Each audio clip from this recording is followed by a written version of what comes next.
ক্যাম্পাসে বসে বন্ধুদের সাথে আড্ডা দিচ্ছি। হঠাৎ রাফি কোথা থেকে যেন দৌড়ে এসে বলল, দোস্ত, কালকের পরের দিন নাকি নীলিমার বিয়ে। হোয়াট? কি বলতেছিস এসব? রাফি আমাকে জড়িয়ে ধরে কান্না করে দিয়ে বলল, হ্যাঁ রে দোস্ত, আমি কিন্তু নীলিমাকে ছাড়া বাঁচবো না।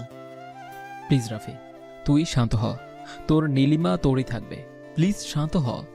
তারপরেও রাফি কান্না করতেছে। হয়তোবা সে নীলিমাকে হারানোর ভয় করতেছে। আমি সিফাতকে বললাম, সিফাত, নীলিমা কলেজে এসেছে কি? হ্যাঁ, দেখলাম তো। তুই আর মিমি গিয়ে নীলিমাকে এখানে নিয়ে আয়। ঠিক আছে, আমরা নীলিমাকে এখানে নিয়ে আসতেছি। এরপর সিফাত আর মিমি নীলিমাকে আমাদের আড্ডাখানায় নিয়ে আসার জন্য গেল। রাফি এখনও আমাকে জড়িয়ে ধরে কান্না করতেছে। আমি ওকে বললাম, দোস্ত, কান্না করিস না, নিজেকে শক্ত কর। তোর ভালোবাসা তোরই হয়ে থাকবে। রাফি কিছুটা শান্ত হয়ে আমাকে ধরে মাথা তুলে বলল, হুম। এবার আমার পরিচয়টা দেই। আমি শাহিদ হাসান শাহী, অনার্স 3য় বর্ষের ছাত্র। আর এতক্ষণ যাদের সাথে কথা বললাম তারা হলো আমার বন্ধু রাফি, সিফাত আর মিমি। রাফির গার্লফ্রেন্ড হলো নীলিমা। তাদের রিলেশন চলতেছে প্রায় 1 বছর যাবৎ। তারা দুজন দুজনকে খুব ভালোবাসে। কিন্তু হঠাৎ করেই নীলিমার বিয়ের কথাটা শুনে খুব খারাপ লাগলো। আমি না হয় এখন প্রেম প্রীতি থেকে অবসর নিয়েছি, কিন্তু এসবের ছ্যাঁকা খাওয়ার ব্যথাটা তো বুঝতে পারি। হ্যাঁ, আমিও একদিন ছ্যাঁকা খেয়েছি, যেটার বোঝা এখনো আমি সামলাতে না পেরে সবসময় একটা উক্তিই বলে থাকি, ছ্যাঁকাই শক্তি, ছ্যাঁকাই বল। যেই খেয়েছে সেই সফল। আমাদের বন্ধু মহলে আরেকটা বেস্ট কাপল আছে, আর তারা হলো সিফাত আর মিমি। তারাও একে অপরকে প্রচণ্ড ভালোবাসে। একজন অন্যজনকে ছাড়া এক মুহূর্ত থাকতে পারে না। তাদের রিলেশনের বয়স প্রায় 3 বছর। অনার্স ফার্স্ট ইয়ারে তারা একে অপরকে ভালোবাসতে শুরু করে। তবে এখন তাদের দুজনের পরিবারই ওদের সম্পর্কটা জানে, আর তারা মেনেও নিয়েছে। আর নেবেই বা না কেন? সিফাতের মতো ছেলে পাওয়া এই যুগে মুশকিলের ব্যাপার। সিফাত সব দিক থেকেই ভালো, আচার আচরণ থেকে শুরু করে ফ্যামিলি পর্যন্ত সব কিছুই ভালো। আর মিমিও খুব সুন্দর একটা মেয়ে, ঠান্ডা মেজাজের, খুব ভদ্র। আমাদের সাথে একই ডিপার্টমেন্টে পড়ালেখা করে, আর পড়ালেখাতেও খুব ভালো। অপর দিক থেকে রাফিও তেমনই। কিন্তু রাফির পরিবার একটু আর্থিক দিক থেকে দুর্বল হওয়ায় নীলিমার বাবা মা রাফিকে মেনে নিতে পারেনি। তবে আমাদের বন্ধুত্বের শিকলটা বেশ গভীর। এই পৃথিবীতে সুষ্ঠুভাবে চলার জন্য বা বেঁচে থাকার জন্য প্রয়োজন একটা সঙ্গী। তবে এখানে সঙ্গী বলতে আমি বিপরীত লিঙ্গকে উদ্দেশ্য করে বলিনি। এখানে বেঁচে থাকার জন্য সঙ্গী বলতে বুঝিয়েছি যে একজন বা একাধিকজন সৎ বন্ধুকে, যে আপনাকে ভালো কাজের পরামর্শ দিবে এবং বিপদ আপদে পড়লে আপনাকে সৎ উপদেশ দিবে। আর এই সঙ্গের মাধ্যমেই একটা ভালো ছেলে খারাপ পথে যেতে পারে। আবার একটা খারাপ ছেলের সঙ্গের মাধ্যমে একটা ভালো ছেলেও খারাপ পথে আসতে পারে। আর এই সম্পর্কে বিখ্যাত ফার্সি কবি শেখ সাদি বলেছেন যে মন্দ লোকের সাথে যার উঠ বসা, সে কখনোই কল্যাণের মুখ দেখতে পারবে না। সুতরাং আমাদের উচিত হবে যে বন্ধু বা সঙ্গী নির্বাচন করার সময় সব দিক বিবেচনা করে তা নির্বাচন করা। যেমনটা আমার বন্ধুমহল। আমাদের কেউ যদি কোনো প্রকার সমস্যায় পড়ি, তাহলে সেই বিষয়ে সর্বপ্রথম আমাদের নিজেদের মধ্যে আলোচনা করি, তারপর সবার মতে সেটা সমাধান করি। যেমনটা আজকে রাফি করল। নীলিমার বিয়ের কথা শোনার সাথে সাথে আমাদের জানালো। যাকে অনেক কথাই হলো, এবার গল্পে আসি। একটু পর সিফাত আর মিমি নীলিমাকে আমাদের কাছে নিয়ে আসলো। নীলিমার মন খারাপ হয়ে আছে। রাফিকে দেখে নীলিমা বলল, প্লিজ রাফি, তুমি কিছু একটা করো। রাফিকে কিছু বলতে না দিয়ে আমি নীলিমাকে বললাম, নীলিমা, তুমি কি রাফিকে ভালোবাসো? হ্যাঁ ভাইয়া, আমি ওকে খুব ভালোবাসি। আমাদের থেকে এক ব্যাচ ছোট হওয়ায় ভাইয়া বলে ডাকে। কিন্তু তোমার তো বিয়ে ঠিক হয়ে গেছে, এখন কি করবে? এখন আমার আত্মহত্যা করা ছাড়া কোনো উপায় নেই, কারণ আমি রাফিকে ছাড়া বাঁচবো না। আত্মহত্যার কথা শুনে আমার প্রচুর পরিমাণে রাগ উঠে গেল। আমি নীলিমাকে কষে একটা চড় দিয়ে বললাম, আত্মহত্যায় কি সকল সমস্যার সমাধানের পথ? হ্যাঁ, তুমি যদি আত্মহত্যা করো তাহলে রাফির কি হবে তা ভেবে দেখেছো একবার? নীলিমা কান্না করতে করতে বলল, এটা ছাড়া যে আর কোনো উপায় নেই ভাইয়া। কে বলল উপায় নেই? তুমি কি বাসা থেকে পালিয়ে এসে রাফিকে বিয়ে করতে পারবে? কি বলতেছিস এসব তুই?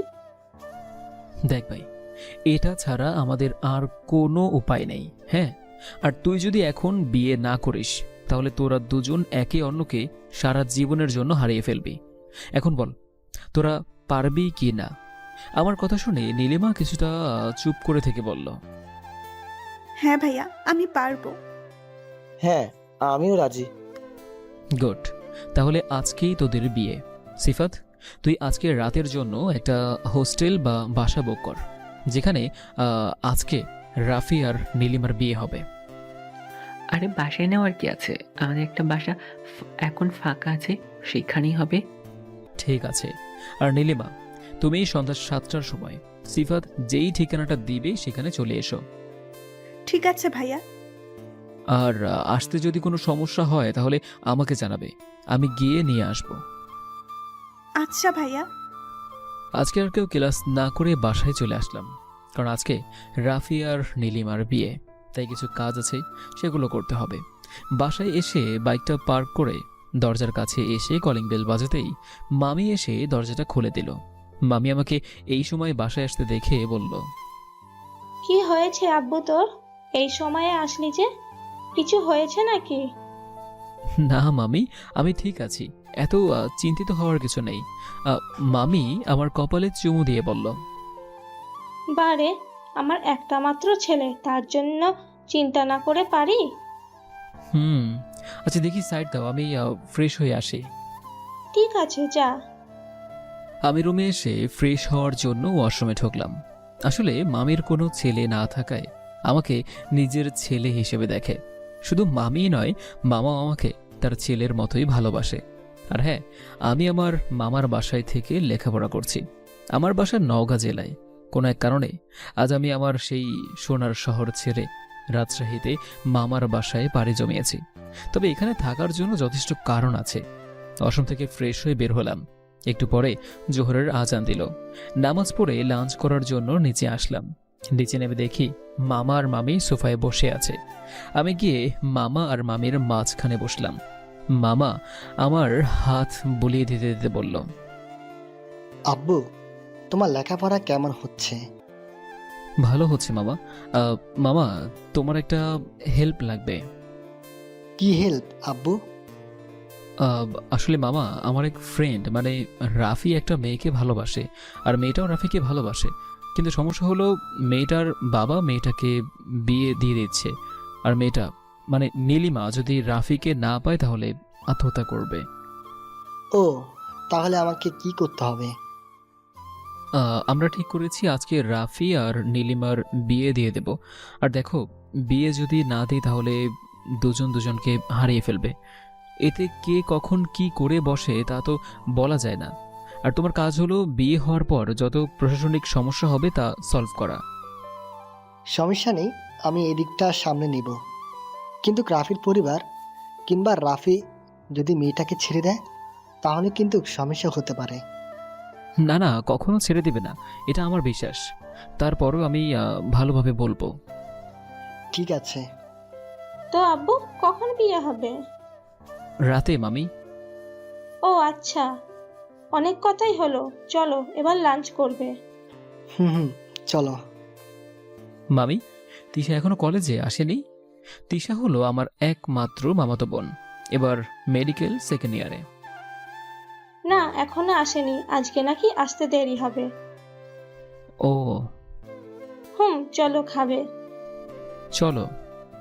এরপরে মামা আর মামির সাথে লাঞ্চ করে কিছুক্ষণ কথা বলে রুমে এসে ঘুমিয়ে পড়লাম।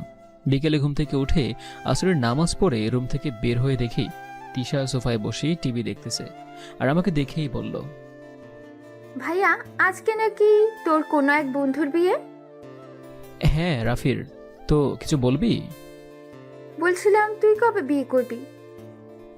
আমার সম্পর্কে তো তুই জানিস, তারপরেও এই কথা জিজ্ঞেস করতেছিস কেন? না, এমনি বললাম। আর তুই কতদিন এভাবে থাকবি? না আছে গার্লফ্রেন্ড, না আছে বউ। দেখ, তোর বন্ধু আজকে রাতে মজা নিবেনি। আমি তিশার মাথায় একটা চুটকি মেরে বললাম, হ্যাঁ, বেশি বড় হয়ে গেছিস তাই না? আচ্ছা শোন, শপিং মলে যাব, তোর কি কিছু লাগবে? না, আমার কিছু লাগবে না, শুধু ফুচকা নিয়ে আসিস। ঠিক আছে ফুচকা পাগলি। মামিকে বলে বাসা থেকে বের হয়ে বাইকটা নিয়ে সিফাতকে ফোন দিলাম। অতঃপর শপিং মলে আসতে বললাম ওকে। আসলে তিশার সাথে আমার ভাই বোনের সম্পর্কের থেকে বেস্ট ফ্রেন্ডের সম্পর্কটা একটু বেশি, তাই আমার সাথে যে কোনো বিষয়ে নির্দ্বিধায় কথা বলে। শপিং মলে আসার একটু পরে সিফাত আসলো, আর সিফাতকে নিয়ে বিয়ের কেনাকাটা করতে লাগলাম। কেনাকাটা বলতে রাফির জন্য একটা শেরওয়ানি আর নীলিমার জন্য একটা শাড়ি আর বাসর ঘর সাজানোর জন্য যাবতীয় সামগ্রী। বাজার করতে করতেই সন্ধ্যা 7টা বেজে গেল। আমি বাজারগুলো সিফাতকে দিয়ে বললাম, সিফাত, তুই এগুলো তোর বাসায় নিয়ে চল, আমি আমার বাসা থেকে আসতেছি। ঠিক আছে, তাড়াতাড়ি আসিস। ওকে, আর মিমি না আসলে তুই ওকে যে নিয়ে আয়। আচ্ছা। সিফাত চলে যাওয়ার পর আমিও বাইক নিয়ে বাসায় আসলাম। বাসায় এসে তিশাকে ওর ফুচকা দিয়ে আমি আমার রুমে যেয়ে ফ্রেশ হয়ে ড্রেস চেঞ্জ করে কিছু টাকা নিয়ে রুম থেকে বের হলাম। আর নিচে এসে দেখি মামি বসে আছে। আমি মামিকে বললাম, মামি, আজকে রাতে আমি বাসায় আসতে পারবো না। আজকে ওদের বিয়ে তো, আর বিয়েটা হচ্ছে সিফাতদের একটা বাসায়, আর বাসাটা শহরের বাইরে হওয়ায় সেখানে রাতে একা থাকাটাই সমস্যা। আর এই জন্য আমি আর সিফাত আর কিছু বন্ধু মিলে সেখানে থাকবো। ঠিক আছে বাবা, সাবধানে থেকো। ওকে মামি। টাকা আছে তোমার কাছে? হ্যাঁ মামি আছে, আজকে লাগবে না। আচ্ছা, ভালোভাবে যেও। আমি হ্যাঁ বলে বাইক নিয়ে আরো 2জন বন্ধুকে নিয়ে রওনা দিলাম সিফাতের বাসার উদ্দেশ্যে। প্রায় আধা ঘন্টা বাইক চালানোর পরে পৌঁছে গেলাম। বাসার ভিতরে গিয়ে দেখলাম যে মিমি আর নীলিমার একটা ফ্রেন্ড বসে থেকে গল্প করতেছে। আমি আর বন্ধুরা মিলে রাফির ঘর সাজাতে লাগলাম। আর অন্যদিকে মিমি আর নীলিমার বন্ধু মিলে নীলিমাকে বিয়ের জন্য সাজাতে লাগলো। ঘর সাজানোর পরে আমি সিফাতকে বাইকের চাবি দিয়ে কাজী সাহেবকে নিয়ে আসতে পাঠালাম। সিফাত চলে যাওয়ার পরে রাফিকে শেরওয়ানি পরিয়ে দিয়ে রেডি করিয়ে রাখলাম। একটু পরে কাজী সাহেব চলে আসলেন। আল্লাহর রহমতে ভালোভাবেই রাফির বিয়েটা হয়ে গেল, আর কাজী সাহেব তার প্রাপ্য দিয়ে পাঠিয়ে দিলাম। বিয়ের কাজ শেষ করতে করতে রাত 10:30 বেজে গেল। আমি আসার সময় কিছু খাবার নিয়ে এসেছিলাম, সেগুলো সবাইকে দিয়ে দিলাম, আর সবাই খাওয়া দাওয়া করে নিল। খাওয়া দাওয়া শেষ করে রাফি আর নীলিমাকে ওদের রুমে পাঠিয়ে দিলাম। যাওয়ার সময় ওরা দুজনেই আমাকে জড়িয়ে ধরে কান্না করে দোয়া নিয়ে রুমে গেল। ওদেরকে রুমে পাঠিয়ে দেওয়ার পরে আমার 2 বন্ধু, মানে যাদেরকে আমি এখানে আসার সময় নিয়ে এসেছিলাম, তারা চলে গেল। এখন নতুন দম্পতি ছাড়া আমরা এখানে আছি মোট 4 জন। আমি, সিফাত, মিমি আর নীলিমার ফ্রেন্ড। আমি আর সিফাত একটা রুমে শুয়ে পড়লাম, আর মিমি আর নীলিমার ফ্রেন্ড একটা রুমে ঘুমাতে গেল। সকালে ঘুম থেকে উঠে সবাই মিলে একসাথে নাস্তা করতেছি। তখন সময় হয়তো 7টা থেকে 7:30 হবে। তখনই কলিং বেলটা বেজে উঠল। ওদের নাস্তা করতে বলে আমি দরজা খুলতে গেলাম। দরজা খুলে দেখে তো আমার চোখগুলো বড় বড় হয়ে গেল, কারণ আমার চোখের সামনে দাঁড়িয়ে আছে 2জন পুলিশ, আর তার সাথে দাঁড়িয়ে আছে নীলিমার বাবা। নীলিমার বাবার দিকে তাকিয়ে দেখে তো আমার অবস্থা খারাপ, চোখ দুটো লাল হয়ে আছে, দেখে বোঝা যাচ্ছে যে প্রচন্ড পরিমাণে রেগে আছে। তখন আমাকে গম্ভীর গলায় বললেন, আমার মেয়ে কোথায়? আমি মুচকি হেসে বললাম, আপনার মেয়ে তার স্বামীর সাথে নাস্তা করতেছে। হোয়াট? হ্যাঁ, আপনার মেয়ে রাফিকে ভালোবাসে, আর আপনি রাফির সাথে আপনার মেয়েকে বিয়ে দিবেন না, আর এই জন্য আমি ওদের বিয়ে দিয়েছি। এতক্ষণে নীলিমা, রাফি সহ সকলেই আমাদের কাছে চলে এসেছে। আমার কথা শুনে নীলিমার বাবা তেড়ে এসে আমার শার্টের কলার চেপে ধরে বলল, তোর সাহস কি করে হয় আমার মেয়েকে একটা? বলতেই নীলিমার দিকে তার নজর পড়ল, আর আমাকে ছেড়ে দিয়ে নীলিমার কাছে গিয়ে বলল, নীলিমা, এর ছেলে যা বলতেছে তা কি সত্য? হ্যাঁ বাবা। নীলিমার কথা শুনে নীলিমার বাবা নীলিমাকে একটা সজোরে চর মেরে বলল, আজ থেকে আমার কোনো মেয়ে নেই, যে ছিল সে মারা গেছে। অফিসার, এদেরকে থানায় নিয়ে চলুন। নীলিমার বাবা চলে যাইতেই নীলিমা ওর বাবার হাত চেপে ধরে বলল, বাবা বাবা আমাদের মেনে নাও, আমি রাফিকে ছাড়া বাঁচবো না। নীলিমার বাবা তার হাত থেকে নীলিমার হাত সরিয়ে নিয়ে আবারও চর মারতে চাইলে আমি তার হাত ধরে বললাম, অনেক করেছেন মিস্টার নজরুল চৌধুরী, নীলিমার বাবার নাম। আপনি কোথা থেকে এত সাহস পেয়েছেন? হ্যাঁ, নীলিমা এতক্ষণ আপনার মেয়ে ছিল, কিন্তু এখন আপনি তাকে মেয়ে হিসেবে অস্বীকার প্রাধান্য করেছেন। আর সবচেয়ে বড় কথা হলো সে এখন একজনের স্ত্রী। সো আপনার আর মারার কোনো অধিকার নেই। নীলিমার বাবা আমার কথায় আরও রেগে গিয়ে পুলিশ অফিসারকে আমাদের থানায় নিয়ে যেতে বলল। এরপর আবার কি, আমাদের 6 জন মানে নীলিমা, রাফি, সিফাত, মিমি আর নীলিমার ওই ফ্রেন্ড আর আমাকে পুলিশের গাড়িতে করে থানায় নিয়ে আসলো। থানায় নিয়ে আসার পর আমাদেরকে একটা রুমে ঢুকিয়ে রাখে, বাইরে থেকে তালা দিয়ে কনস্টেবল চলে গেল। ওরা সবাই একটা ঘোরের মধ্যে আছে। ওরা ভাবতেছে যে কি থেকে কি হয়ে গেল, কিন্তু আমার কোনো চিন্তা নেই, কারণ মামাকে ফোন দিলে এখান থেকে বের হতে আমার 5 সেকেন্ডও সময় লাগবে না। কিন্তু আমি দেখতে চাচ্ছি যে এখানে কি হয়। রাফি সহ ওরা সবাই অন্যমনস্ক হয়ে বসে আছে, আর আমি বসে থেকে কানে হেডফোন লাগিয়ে মাথা নিচু করে গান শুনতেছি। আমি রুমের দরজার বিপরীত দিক হয়ে বসে আছি, তবে কেউ যদি রুমে প্রবেশ করে তাহলে সে আমার সামনে না আসা পর্যন্ত আমাকে দেখতে পাবে না। হঠাৎ করে রুমের দরজা খোলার আওয়াজ পেলাম। আমি সেদিকে না তাকিয়ে গান শুনতেছি। একজন পুলিশ বলতেছে, ম্যাম, এরা এই কয়েকজন এই মেয়েটাকে এই ছেলের সাথে জোর করে বিয়ে দেয়, আর আমরা এদের সেখান থেকে তুলে এনেছি। পুলিশটার কথা শুনে অবাক না হয়ে আর পারলাম না। আমি পুলিশটাকে দেখার জন্য পিছনে মাথা ঘোরাতেই আমি বসা থেকে উঠে দাঁড়িয়ে গেলাম। আমি কাকে দেখতেছি? কারণ এটা আর কেউ নয়, এটা হলো আমার এক্স গার্লফ্রেন্ড সামিয়া, যার জন্য আমি আজ নিজের শহর ছেড়ে এখানে চলে এসেছি। সামিয়াও আমার দিকে অবাক দৃষ্টিতে তাকিয়ে আছে। পুলিশের মানে কনস্টেবলের ডাকে সামিয়ার ঘোর কাটল। ম্যাম, কোথায় হারিয়ে গেলেন? না কি মানে বলুন? কনস্টেবল আমাকে দেখিয়ে দিয়ে বললেন, এই ছেলে হলো এদের লিডার। সামিয়া আমার দিকে তাকিয়ে বলল, ও তাহলে এখনো লুচ্চামো শেষ হয়নি? সামিয়ার কথা শুনে ওরা কিছুটা অবাক হয়ে গেল, কারণ আমার সম্পর্কে এমন রিপোর্ট একটা পুলিশ অফিসার দিবে তা অবাক হওয়ারই বিষয়। তবে আমি অবাক না হয়ে বরঞ্চ একটা মুচকি হাসি দিয়ে পিছনে ঘুরে গান শোনার জন্য মনোযোগ হলাম। সামিয়া কনস্টেবলকে আমাকে শাস্তি মানে মারার হুকুম দিয়ে বাইরে চলে গেল। এখনো আমার প্রতি তোর এত রাগ, বুঝবি একদিন। আমার বন্ধুদের জন্য এক রুম আর আমাকে অন্য রুমে নিয়ে গেল। এই রুমে শুধু আমি একাই আছি।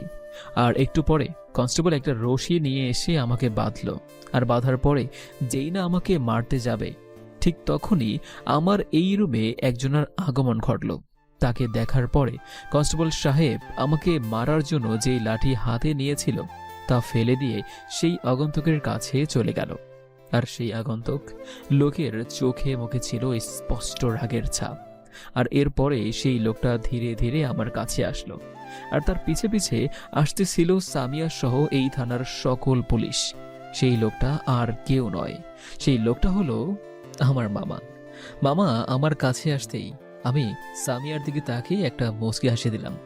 মামা আমার কাছে এসে আমাকে দেখার পর পিছনে ফিরে সামিয়ার কাছে গিয়ে গম্ভীর গলায় বলল, ও দোষ কি? ওকে বেঁধে রেখেছেন কেন? সামিয়া আমতো আমতো করে বলল, আসলে স্যার এই ছেলেটা এই মেয়েকে জোর করে তুলে নিয়ে যেয়ে ওর বন্ধুর সাথে বিয়ে দিয়েছে। জাস স্টার্ট আপ। আপনি কি জানেন এই ছেলে কে? সামিয়া অবাক হয়ে বলল, না স্যার। এটা হলো আমার ছেলে শাহিদ হাসান শাহী। আর তার দোষ কি জানেন? সে এই মেয়েকে তার বন্ধুর সাথে বিয়ে দিয়ে আত্মহত্যা করার থেকে বাঁচিয়েছে, আর তাকেই আপনারা বেঁধে রেখেছেন।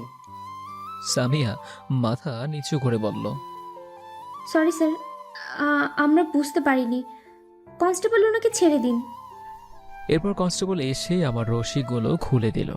মামার ফোনে একটা কল আসতেই তিনি একটু সাইটে চলে গেল, আর আমি আমার বন্ধুদের জন্য মানে রাফি, নীলিমা, সিফাত, মিমি আর নীলিমার ফ্রেন্ডের জন্য অপেক্ষা করতে লাগলাম।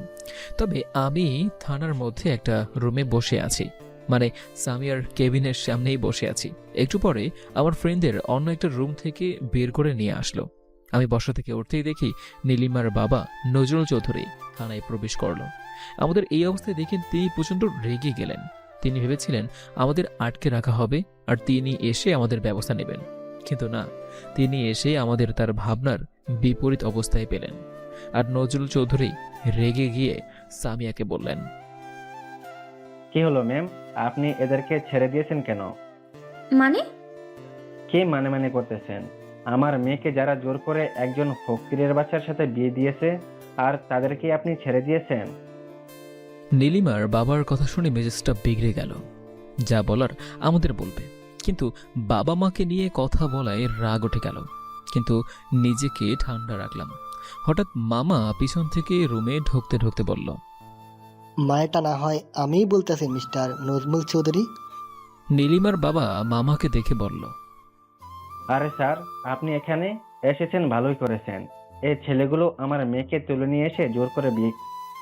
নীলিমার বাবার কথা শুনে নীলিমা বলল, না স্যার, আমাকে কেউ জোর করে বিয়ে করেনি বা দেয়নি, আমি নিজ ইচ্ছাই করেছি। নীলিমার বাবা নীলিমার উপর রেগে গিয়ে বলল, তুই চুপ কর। কেন চুপ করবে মিস্টার নজমুল চৌধুরী? আপনাদের মতো কিছু স্বার্থপর পিতামাতার জন্য নষ্ট হয়ে যায় হাজারো ছেলে মেয়ের জীবন। আপনারা শুধু খোঁজেন অর্থ সম্পদ হলা ছেলেকে, কিন্তু আপনারা কখনো ভাবেন না যে আমার মেয়ে যার কাছে যায় সে সুখে থাকবে না কষ্টে থাকবে। আচ্ছা নজমুল চৌধুরী, আপনি কি বলতে পারবেন আপনার মেয়েকে আপনি যেখানে বিয়ে দিতে চেয়েছিলেন সেখানে আপনার মেয়ে সুখে থাকবে, এমনকি তার জীবনটা টিকে থাকবে? মানে স্যার, বুঝলাম না। মামা চেয়ার টেনে নিয়ে বসতে বসতে বলল, মায়েটা খুব সহজ মিস্টার নজমুল চৌধুরী। এই আপনার মেয়ে আর আপনার বর্তমান জামাই মানে রাফি, দুজনে একে অপরকে ভালোবাসে। আপনি যদি আপনার মেয়েকে আজ অন্য কোথাও বিয়ে দিয়ে দিতেন তাহলে আপনি আপনার মেয়েকে হারিয়ে ফেলতেন। মানে আপনার মেয়ে তার ভালোবাসার মানুষটাকে না পাওয়ার জন্য আত্মহত্যা করত। আপনি হয়তো বা ভাবতেছেন আমি এসব কি করে জানলাম। এটা হলো আমার ভাগ্নে। সে আপনার মেয়ে সম্পর্কে কালকে আমাকে গতকাল বলে, আর এটাও বলে যে আপনার মেয়ে যদি রাফিকে না পায় তাহলে সে আত্মহত্যা করবে। আর আপনার মেয়েকে আত্মহত্যার থেকে আর এই পৃথিবীতে সুখী মানুষে রাখতে হিসেবে আমার ভাগ্নে আজ পুলিশের হাতে বন্দি। তাহলে আপনি বলতে পারেন যে আপনার মেয়ে আপনাকে এই বিষয়ে জানালো না কেন? এর উত্তরে আমি মনে করি আপনাকে না জানানো বা না বলাটাই উচিত, কারণ আপনার মেয়ে আপনাকে রাফির কথা বলেছিল, কিন্তু রাফি গরিব বলে আপনি মেনে নিতে পারেননি।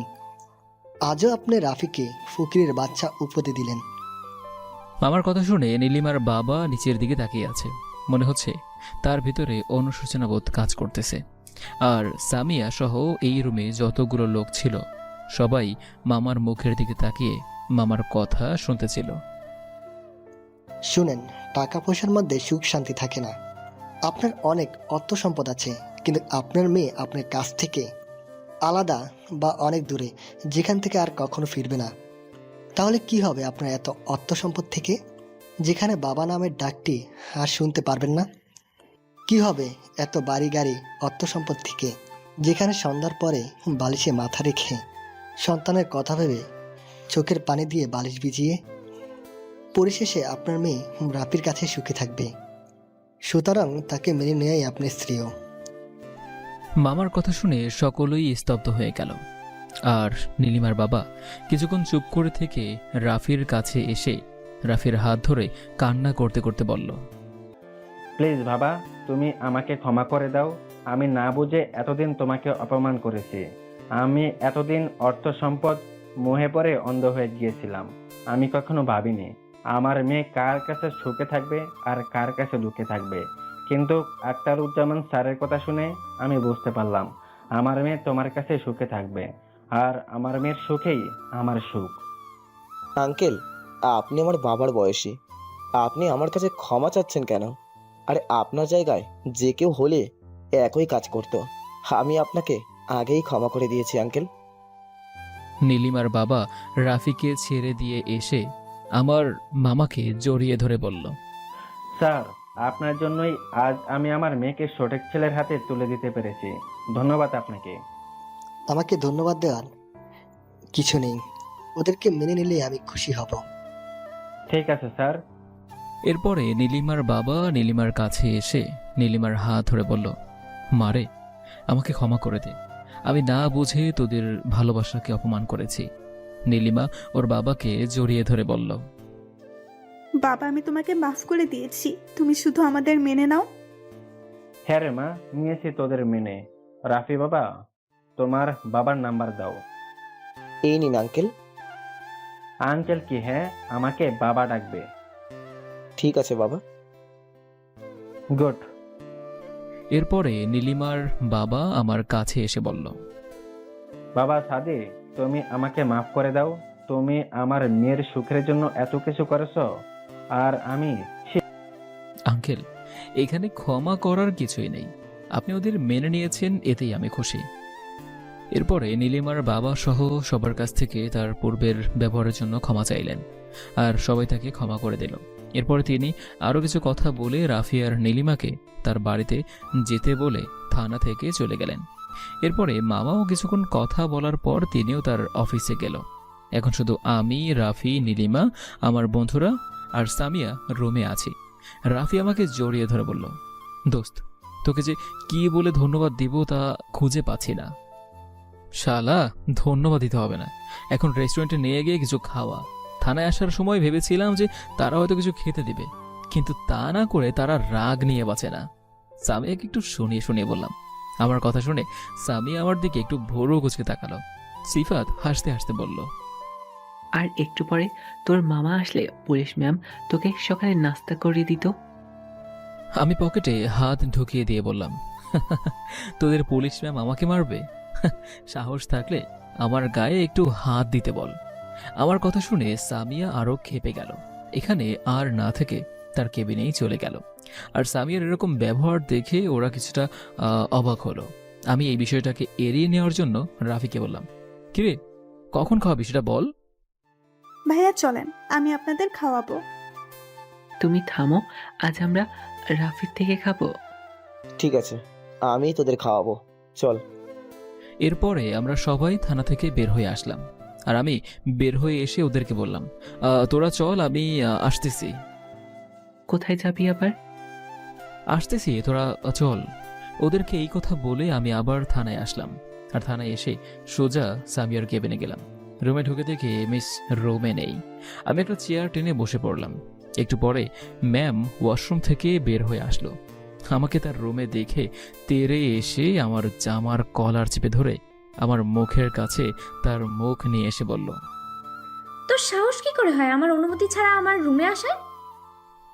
আমি ওর ঠোঁট দুটোতে আমার ঠোঁটটা একটু হালকা ছুঁয়ে দিয়ে বললাম, এখনো তো তোর সেই তেজ ফোড়ায়নি দেখতেছি। হ্যাঁ, লক্ষ্য করলাম সামিয়ার ঠোঁট দুটি কাঁপতেছে। আমি আর নিজেকে সামলাতে না পেরে আবার 4 ঠোঁট এক করে দিলাম। সামিয়া ছাড়ানোর চেষ্টা করতেছে, কিন্তু আমার শক্তির কাছে পেরে উঠতে পারছে না। প্রায় 5 মিনিট পর ছেড়ে দিয়ে বললাম, এত দেমাগ কিন্তু ভালো নয়, বুঝতে পেরেছিস? আর হ্যাঁ, মিষ্টির স্বাদটা কিন্তু অসাধারণ ছিল। বলেই একটা চোখ টিপ দিয়ে রুম থেকে বের হয়ে আসলাম। মনে মনে ভাবতেছি যে আমাকে কষ্ট দেওয়ার ফলে এখন হারে হারে টের পাবে মিস সামিয়া। আমি থানা থেকে বের হয়ে বাইরে এসে দেখি বন্ধুরা আমার জন্য অপেক্ষা করতেছে। আমাকে দেখে রাফি বলল, কিরে, কোথায় গিয়েছিলি? একটু কাজ ছিল, চল তাড়াতাড়ি। কেউ আর কথা না বাড়িয়ে 3টা রিক্সা নিয়ে রওনা দিলাম রেস্টুরেন্টের উদ্দেশ্যে। আমি আর সিফাত এক রিক্সায়, রাফি আর নীলিমা এক রিক্সায়, মিমি আর নীলিমার ফ্রেন্ড এক রিক্সায়। শাহিদ সামিয়ার রুম থেকে বের হয়ে যাওয়ার পরে সামিয়া বিড়বিড় করে বলতেছে, শয়তান ছেলে বলে নাকি আমার তেজ এখনো কমেনি। আমার তেজ আছে, তাহলে আমাকে কিস করলি কেন? আমি কি সরকারি জিনিস? এখন তো দেখতে আগের থেকে ভালো হয়েছিস, আবার বলে আমার মিষ্টির স্বাদ নাকি অসাধারণ। শয়তান ছেলে। আমরা একটা রেস্টুরেন্টের সামনে এসে রিক্সা থেকে নামলাম। ভাড়া মিটিয়ে রেস্টুরেন্টে ঢুকে 6 জন মিলে একটা টেবিল বুক করলাম। একটু পরে ওয়েটার আমাদের অর্ডার নিতে আসলো। আমরা যে যার মতো ইচ্ছা মতো অর্ডার করলাম। খাওয়া দাওয়া শেষ করে রাফি বিল দিল। আর এরপরে রেস্টুরেন্ট থেকে বের হয়ে যে যার বাসায় যাওয়ার জন্য রিক্সা নিয়ে রওনা দিলাম। আর রাফি আর নীলিমার বাসায় গেল। আর আসার সময় সিফাতকে বললাম আমার বাইকটা ওর বাসা থেকে নিয়ে আসতে। আমি বাসায় এসেই কলিং বেল বাজাতেই মামি এসে দরজা খুলে দিল। মামির সাথে কিছুক্ষণ কথা বলে রুমে এসে ফ্রেশ হয়ে শুয়ে পড়লাম, কারণ গত রাতে ভালো করে ঘুম হয়নি। বালিশে মাথা দিতেই ঘুমিয়ে গেলাম। সন্ধ্যায় তিশার ডাকে ঘুম ভাঙল। ঘুম থেকে উঠে ফ্রেশ হয়ে হালকা নাস্তা করে ছাদে গেলাম। ছাদে গিয়ে দোলনায় বসতেই মনে পড়ে গেল 3 বছর আগের কথা। ডুব দিয়ে দিলাম 3 বছর আগের সেই অতীত। ভাইয়া, ও ভাইয়া, ওঠো। আর কত ঘুমাবে? আজকে আমাকে ঘুরতে নিয়ে যাবে না? হ্যাঁ আপু, তুই যা, আমি আসতেছি। ঠিক আছে। এই কথা বলে সাফিয়া আমার রুম থেকে বের হয়ে গেল। ও আপনাদের তো বলাই হয়নি, সাফিয়া হলো আমার একমাত্র আদরের বোন। আমার পরিবারের মোট সদস্য সংখ্যা হলো 4 জন, বাবা মা বোন আর আমি। বাবা হলেন এখানকার মানে নওগাঁর একটা কলেজের প্রিন্সিপাল, আর মা গৃহিণী। আমি এবার ইন্টার সেকেন্ড ইয়ারে, আর সাফিয়া এবার 9ম শ্রেণীতে। এই নিয়েই আমাদের পরিবার। আজকে শুক্রবার দুপুরে নামাজ পড়ে এসে লাঞ্চ করে ঘুমিয়েছিলাম। আমার বোনের ডাকে আমার ঘুম ভেঙে গেল। আজকে নাকি তাকে ঘুরতে নিয়ে যেতে হবে। আমিও নিয়ে যাই। ফ্রেশ হয়ে ড্রেস চেঞ্জ করে রুম থেকে বের হয়ে নিচে আসলাম। নিচে এসে দেখি আমার আব্বু আম্মু সোফায় বসে থেকে গল্প করতেছে। আমাকে দেখে আম্মু বলল, কোথায় যাবি বাবা? আম্মু, সাফিয়া নাকি আজকে ঘুরতে যাবে, তাই ওকে নিয়ে একটু ঘুরতে যাব। আম্মুর সাথে কথা বলতেই সাফিয়া রুম থেকে সেজে গোজে বের হয়ে নিচে আসলো। ঠিক আছে, ভালোভাবে যাবি। ঠিক আছে আম্মু। বাসা থেকে বের হয়ে আসতেই আব্বু বলল, সাইদ, গাড়ি নিয়ে যাও। না আব্বু, রিকশায় চলে যাব। আচ্ছা, যাও। এরপরে আমি সাফিয়াকে নিয়ে বাসা থেকে বের হয়ে আসলাম। রাস্তায় এসে একটা রিকশা নিয়ে ঘুরতে বের হলাম। বাইক আছে, কিন্তু আজকে নিয়ে আসতে মন চাইল না। প্রথমে একটা পার্কে আসলাম। পার্কে 2 ভাই বোন কিছুক্ষণ আড্ডা দিয়ে একটা ফুচকার দোকানে গিয়ে 2 ভাই বোন মিলে একসাথে ফুচকা খেলাম। আর ফুচকা খাওয়ার পরে আরেকটু ঘোরাফেরা করে আবার একটা রিকশা নিয়ে বাসায় আসলাম। আর বাসায় আসতে আসতেই সন্ধ্যা হয়ে গেল। রুমে এসে ফ্রেশ হয়ে নামাজ পড়লাম। নামাজের পরে কিছুক্ষণ স্টাডি করলাম। আর একটু পরে সাফিয়া এসে ডিনার করার জন্য ডেকে গেল। আমিও ডিনার করার জন্য নিচে গেলাম। ডাইনিং টেবিলে যেয়ে দেখি আব্বু আম্মু আর সাফিয়া আমার জন্য অপেক্ষা করতেছে। আমি গিয়ে আম্মুর পাশেই বসলাম। আম্মু আমাকে তার হাত দিয়ে তুলে খাইয়ে দিল। এটা আম্মুর নিত্যদিনের রুটিন। আর আমাকে খাইয়ে দেয়া দেখে সাফিয়া গাল ফুলিয়ে বলল, আম্মু, তুমি শুধু ভাইয়াকেই বেশি আদর করো, আমাকে একটুও করো না। আমার আম্মুটা তো দেখছি রাগ করেছে। এসো, তোমাকে খাইয়ে দিই। সাফিয়া খুশি হয়ে আম্মুর অন্য পাশে বসলো। আম্মু সাফিয়াকে খাইয়ে দিতে লাগলো। আর খুব আনন্দের সাথে ডিনারটা শেষ করলাম। ডিনার শেষ করে আব্বু আম্মুর সাথে কিছুক্ষণ আড্ডা দিলাম। আর এরপরে রুমে এসে স্টাডি করে ঘুমিয়ে পড়লাম। সকালে সাফিয়ার ডাকে ঘুম থেকে উঠলাম। ঘুম থেকে উঠে ঘড়ির দিকে তাকিয়ে দেখি যে প্রায় 9টা বেজে গিয়েছে। তাই তাড়াহুড়ো করে ফ্রেশ হয়ে নাস্তা করে বাইক নিয়ে বের হলাম কলেজের উদ্দেশ্যে। আর আব্বু সাফিয়াকে ওর স্কুলে নামিয়ে দিয়ে কলেজে যাবে। আর হ্যাঁ, আমি আব্বুর কলেজেই, মানে আব্বু যেই কলেজের প্রিন্সিপাল সেই কলেজেই পড়ে। কলেজে পৌঁছানোর পরে বাইকটা পার্কিং লটে রেখে এসে বন্ধুদের কাছে গেলাম।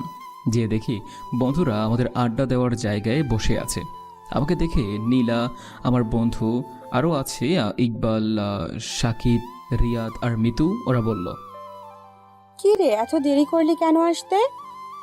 হ্যাঁ, আজকে দেরি করলি কেন? আরে দোস্ত, ঘুম থেকে উঠতে একটু দেরি হয়ে গেছে। কেন, কেউ ডাক দেয়নি? না রে, ডাক দেওয়ার জন্য কেউ থাকলে তো দিবে। তাহলে বিয়ে কর, তাহলেই তো ডাক দেওয়ার মানুষ পাবি। কি যে বলিস না তুই, আমার মতো কোচ ছেলেকে কে বুঝি বিয়ে করবে? হ্যাঁ, আইসে রে আমাদের কচি খোকা, এখন যদি বিয়ে দেওয়া হয় তাহলে 12টা ছেলে মেয়ের বাবা হয়ে যাবে, আর সে নাকি কচি খোকা। ওই হ্যালো, আমার বিয়ে হলে যদি 12টা ছেলে মেয়ে হতো তাহলে তোদের এতদিনে এখনো একটাও হলো না কেন? ইকবাল আর মিতুকে উদ্দেশ্য করে বললাম। আর হ্যাঁ, মিতু আর ইকবাল হলো চাচাতো ভাই বোন, আর তাদের ছোটবেলাতেই বিয়ে হয়ে গিয়েছে। মানে ওদের দুজনের বয়স যখন 13 বছর ছিল তখন তাদের দাদু মারা যান, আর ওদের দাদু মারা যাওয়ার আগেই ওদের বিয়ে দিয়ে গিয়েছেন।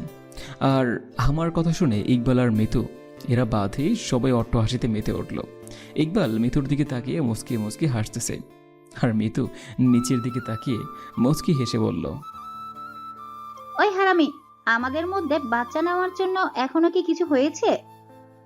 আজ থেকে 8 বছর আগে বিয়ে হয়েও যদি তোদের মধ্যে কিছু না হয় তাহলে তো আমার মতো সিঙ্গেল থাকাই ভালো। এখন না পারবি কোনো মেয়ের সাথে কথা বলতে, আর না পারবি প্রেম করতে। ইকবাল, তোর কপাল শেষ রে, তোর কপাল শেষ। ঠিকই বলেছিস, এখন থেকেই যে ফেরা দেয় না জানি পরবর্তীতে আরো কতগুলো অপেক্ষা করছে। ইকবালের কথা শুনে আমরা আর হাসি আটকিয়ে রাখতে পারলাম না, আমরা সবাই হাসতে লাগলাম। আর এদিকে মিতু রাগে ফসতেছে, আর মিতু রেগে গিয়ে ইকবালকে বলল, আমি তোকে প্যারা দেই তাই না? দাঁড়া, আগে বাসায় চল, তোকে দেখাচ্ছি মজা। ইকবাল মিতুর মাথায় হাত বুলিয়ে দিতে দিতে বলল, কে বললো তুমি আমাকে বেড়া দাও? তুমি তো আমার মিষ্টি বউ, খালি আদর করো। মিতু ওর মাথা থেকে এক ঝটকায় ইকবালের হাতটা ছাড়িয়ে নিয়ে বলল, আমাকে আর পাম দিয়ে লাভ হবে না, আমি এমনিতেই মিষ্টি। আমরা বসে থেকে ওদের দুজনের এসব কাহিনী শুনতেছি। হঠাৎ মেয়েলি কণ্ঠে পিছন থেকে কে যেন বলল, এখানে শাহিদ হাসান শাহিকে। মেয়েটির কথা শুনে পিছনে তাকাতেই তো আমি হাঁ হয়ে গেলাম। এটা আমি কাকে দেখতেছি? এটা মেয়ে নাকি পড়ে? টানা টানা মায়াবী চোখ, মনে হচ্ছে সেই চোখগুলোতে ডুব দিয়ে সারা জীবন কাটিয়ে দেই। হঠাৎ রিয়াদের ধাক্কাধাক্কিতে আমার ভাবনার ছেদ ঘটল। এই সাহিদ, তোকে কখন থেকে ডাকতেছি। ও হ্যাঁ, না মানে বলো। মেয়েটা তোকে ডাকতেছে। আমি মেয়েটিকে বললাম, হ্যাঁ বলুন। আপনি কি শাহিদ হাসান শাহি? হ্যাঁ। আসলে আমি এই কলেজে ট্রান্সফার হয়ে এসেছি। প্রিন্সিপাল স্যারকে কিছু ভালো বন্ধুর কথা বললে তিনি আমাকে আপনাদের কাছে পাঠালেন। আমি কি আপনাদের বন্ধু হতে পারি? আমি কি বলবো ভেবে পাচ্ছি না। আমার ক্রাশ আমার কাছে এসেছে ফ্রেন্ড হওয়ার জন্য, ভাবা যায়? আমি বললাম, হ্যাঁ বন্ধু হতে পারো, কিন্তু তুমি করে বলতে হবে। মেয়েটি মুচকি হেসে বলল, ঠিক আছে বলবো। ও, মুচকি হাসি দেখে তো আমি আবারও এই মেয়ের প্রতি ক্রাশ খাইলাম। কি তার হাসি! উফ, মনটা চাচ্ছে সারাক্ষণ তাকিয়ে থাকে। আমি বললাম যে এসো পরিচয় করিয়ে দেই। এরপরে আমার সকল বন্ধুদের সাথে মেয়েটিকে পরিচয় করিয়ে দিলাম। আমি ওকে জিজ্ঞাসা করলাম, তোমার নাম কি? আমার নাম সামিয়া আক্তার। হায় আল্লাহ, চেহারা যেমন সুন্দর নামটাও তো তেমন সুন্দর। এরপরে আরও কিছুক্ষণ মেয়েটির সাথে আমাদের আড্ডা হলো, আর আড্ডা দিয়ে বাসায় চলে গেল। আজকে নাকি ক্লাস করবে না, আর যাওয়ার সময় আমার ফোন নাম্বারটা নিয়ে গেল। তারপর আমরা সবাই ক্লাসে গেলাম। সব ক্লাস শেষ করে সবাই মানে আমরা বন্ধুরা ক্যান্টিনে গেলাম। আর এটা আমাদের প্রতিদিনের একটা কাজ আর কি। ক্যান্টিনে যাওয়ার পর যে যার মতো অর্ডার করলাম। আর হ্যাঁ, আজকেই খাওয়ানোর দায়িত্ব হলো মিতুর, মানে ইকবালের জানুর। খাওয়া দাওয়া করতে করতে সাকিব আমাকে জিজ্ঞাসা করলো, আচ্ছা সাইদ, তুই আমাকে একটা কথা বলবি? বল। তুমি তো কোনোদিনও কোনো মেয়েকে সহজে বন্ধু বানাতে চাস না, কিন্তু আজকে তোর কি এমন হলো যে মেয়েটিকে মানে সামিয়াকে একবার দেখার পর তুই তাকে বন্ধু বানাইলি? সাকিব ঠিকই বলেছে, আর তুই তো কোনো মেয়ের দিকে ভুলেও তাকিয়ে দেখিস না, কিন্তু আজকে সামিয়াকে দেখার পর তুই অন্য জগতে হারিয়ে গিয়েছিলি। কি মামা, সামথিং সামথিং নাকি? আমি মুচকি এসে বললাম, আরে না, তেমন কিছু না। তুই আমাদের কাছে মিথ্যা বলার চেষ্টা করিস না, কারণ আমরা তোকে সেই ছোটবেলা থেকেই চিনি বা তোর সাথে চলাফেরা করি। সো কাহিনী কি বল? আসলে আমি সামিয়াকে প্রথম দেখাতেই ক্রাশ খেয়েছি। প্রথম দেখাতেই তাকে ভালো লেগে গেছে, যাকে বলতে পারিস আমি ভালোবেসে ফেলেছি। যাক মামা, তাহলে তুইও কাউকে ক্রাশ খাইলি। আরে ক্রাশ খাবে না কেন? আমাদের ভাবি কি দেখতে খারাপ নাকি? শহীদ ক্রাশ না খাইলে তো আমি নিজেই প্রপোজ করতাম। কি বললি? কিছু না, আমি মজা করছিলাম আর কি। শাশুড়ি মাকে যদি আজ তোর কথা না বলেছি তাহলে আমার নাম মিতু না। আমাকে ছাড়া অন্য মেয়ের দিকে নজর দেওয়া? এই না না লক্ষ্মী বউ আমার এমন করে না, আর কারো দিকে নজর দিব না বলে দিলাম। মনে থাকে যেন। ঠিক আছে মিষ্টি বউ। আমরা নিত্যদিনে ওদের ওসব দেখে অভ্যস্ত। প্রত্যেক দিনই তারা এমন করে, তবে তাদের ভালোবাসার মধ্যে কোনো কমতি নেই, দিন দিন বেড়েই চলেছে। খাওয়া দাওয়া শেষ করে ক্যান্টিন থেকে বের হয়ে বন্ধুদের থেকে বিদায় নিলাম। এরপরে পার্কিং লট থেকে বাইক নিয়ে বাসায় চলে আসলাম। বাসায় এসে গোসল করে নামাজ পড়ে লাঞ্চ করতে বসলাম। সাফিয়া আর আব্বু এখনও আসেনি, আর তারা একটু দেরি করেই আসে। তাই প্রতিদিন আম্মু আর আমি একাই লাঞ্চ করি। আর লাঞ্চ করে রুমে এসে একটু রেস্ট নেওয়ার জন্য বেডে গাটা এলিয়ে দিলাম। তখন হঠাৎ করে ফোনটা বেজে উঠল। দেখি অপরিচিত নাম্বার।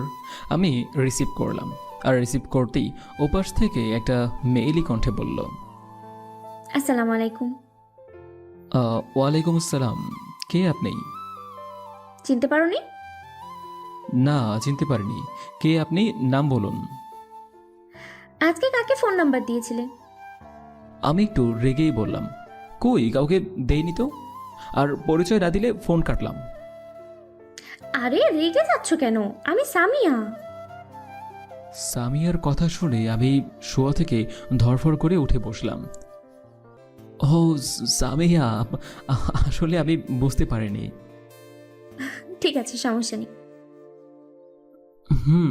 তো কল দিয়েছো কি জন্য? কোনো দরকার নাকি? না তেমন কিছু না, আমি ফোন দেওয়ায় তোমার অসুবিধা হলো নাকি? আরে না, অসুবিধা হতে যাবে কেন? আমি আবার ভাবলাম আমি ফোন দেওয়ার তোমার জিএফ এর সঙ্গে কথা বলতে অসুবিধা হচ্ছে বুঝি। আরে কি যে বলো না, আমার কোনো জিএফ নেই। সত্যি? কিন্তু তোমার এতে খুশি হওয়ার কারণ কি? সেটা তুমি বুঝবে না। আর শোনো, আজকে বিকেলে ফ্রি আছো? হ্যাঁ, কেন? তোমার সাথে ঘুরতে যাবো তাই। সামিয়ার কথা শুনে তো আমার লুঙ্গি ডান্স দেওয়ার মতো অবস্থা, কিন্তু নিজের আনন্দটাকে চাপা রেখে বললাম, কি তুমি আমার সাথে ঘুরতে যাবে মানে? আমার সঙ্গে তো তোমার তেমন পরিচয় নেই। আমি এই শহরে নতুন এসেছি, তাই ঘুরতে বের হব, আর সেটাও তোমার সাথে। ব্যাস, তুমি পরিচিত হও আর অপরিচিত হও, বিকেলে আমাকে নিয়ে ঘুরতে যাবে, এটাই ফাইনাল, বুঝেছো? ঠিক আছে মহারানী। এই এই, তুমি আমাকে মহারানী বললে কেন? মহারানী তো বিএফ তার জিএফ কে আদর করে বলে। সরি, ভুল হয়ে গেছে। তোমাকে আমার জিএফ করতে কতক্ষণ? কিছু বললে? কই না না, এই মেয়ে আবার শুনতে পেল নাকি? ঠিক আছে, আমি রেডি হয়ে থাকবো, তুমি আমার বাসার সামনে এসে ফোন দিবা। আমি তো তোমার বাসা চিনি না। আমার বাসার ঠিকানা তোমার ফোনে এসএমএস করে পাঠিয়ে দিচ্ছি। ওকে। ফোন রেখে ভাবতে লাগলাম, সামিয়াও কি প্রথম দেখায় আমাকে ভালোবেসে ফেলেছে? আর তা না হলে আমার জিএফ না থাকার কথা শুনে এমন বিহেভ করলো কেন? না, এসব এখন ভেবে লাভ নেই। ঘুমিয়ে পড়লাম। ঘুম থেকে উঠে দেখি 4:30 বাজে। দ্রুত ফ্রেশ হয়ে আম্মুর কাছে গিয়ে বললাম, আম্মু আমি একটু ঘুরতে বেরোচ্ছি। ঠিক আছে, তাড়াতাড়ি এসো। ঠিক আছে। আমার রুম থেকে বের হতেই সাফিয়া এসে বলল, ভাইয়া কোথায় যাবে? একটু বাইরে যাচ্ছি, তোর কিছু লাগবে? সাফিয়া কিছুক্ষণ ভেবে বলল, চকলেট আর ফুচকা নিয়ে এসো। কি তুই কি এখনো ছোট বাচ্চা হয়ে আছিস নাকি? হ্যাঁ, এই বয়সেও কেউ চকলেট খায়? তুমি আনবে কিনা বলো। ঠিক আছে, আমার একমাত্র বোনটা, আমার একমাত্র ছোট্ট একটা বোন, সে বলেছে, তখন কি না নিয়ে আসতে পারি? তাড়াতাড়ি আসবে। আচ্ছা। এরপরে আমি বাইক নিয়ে বের হলাম। সামিয়ার দেওয়া ঠিকানায়, মানে সামিয়ার বাসায়। আমার বাসা থেকে সামিয়ার বাসাটা বেশ দূরেই, প্রায় 45 মিনিট বাইক চালানোর পরে সামিয়ার বাসার সামনে এসে পৌঁছালাম। বাইকে বসে সামিয়াকে ফোন দিলাম, ফোন দিয়ে বাসা থেকে বের হয়ে আসতে বললাম। আর একটু পরে সামিয়ার বাসা থেকে বের হয়ে আসলো। আমি সামিয়ার দিকে তাকিয়ে তো আবারও ক্রাশ খেলাম। কি আছে এই মেয়েটার প্রতি যা বারবার আমাকে তার প্রতি আকর্ষিত করছে? নীল কালারের শাড়ি পরেছে, ঠোঁটে গোলাপি রঙের লিপস্টিক, আর হালকা মেকআপে যা লাগতেছে তা বলে বোঝাতে পারবো না। সামি আমার সামনে এসে তুড়ি মেরে বলল, এই যে মিস্টার, কি দেখো এমন করে, হ্যাঁ? আর আমি সামিয়ার দিকে তাকিয়ে থেকে বললাম, তোমাকে দেখতেছি, মন যাচ্ছে সারা জীবন এভাবে তাকিয়ে থাকে। তখন সামিয়া লজ্জা পেয়ে মাথা নিচু করে বলল, তাই? বাইকে ওঠো। এরপরে সামিয়া আমার বাইকে উঠলো আর আমি ওকে নিয়ে ঘুরতে বের হলাম। সামিয়ার বাসা থেকে খানিকটা দূরে যাওয়ার পরে বাইকের গতি বাড়িয়ে দিলাম, আর বাইকের গতি বাড়িয়ে দেওয়ার জন্য সামিয়া আমার কাঁধে হাত রেখে জড়িয়ে ধরলো। আমি কিছুটা অস্বস্তি বোধ করতেছি, কারণ সামি আমার জীবনের প্রথম মেয়ে যে কিনা আমার বাইকে এতটা ঘনিষ্ঠভাবে বসে আছে। আমি সামিয়াকে নিয়ে একটা পার্কে আসলাম। বাইক থেকে নেমে ওকে নিয়ে একটা গাছের নিচে বসলাম। দুজনে কিছুক্ষণ আড্ডা দিলাম। এরপরে আমি সামিয়াকে নিয়ে কিছু জায়গায় ঘোরাফেরা করে দুজনে গিয়ে ফুচকা খেয়ে ওকে ওর বাসায় নামিয়ে দিয়ে আমিও বাসায় চলে আসলাম। বাসায় আসতে আসতে সন্ধ্যা হয়ে গেল। বাসায় যেয়ে সাফিয়াকে ওর ফুচকা আর চকলেট দিয়ে রুমে আসলাম।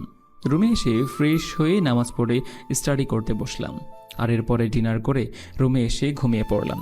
সকালবেলা ঘুম থেকে উঠে নাস্তা করে কলেজে গেলাম। মহোদয়ের কাছে যেয়ে কিছুক্ষণ আড্ডা দিয়ে ক্লাসে আসলাম, কিন্তু সামিয়া এখনও আসলো না। ফোন দিলাম, কিন্তু ফোনটা ওর রিসিভ করলো না।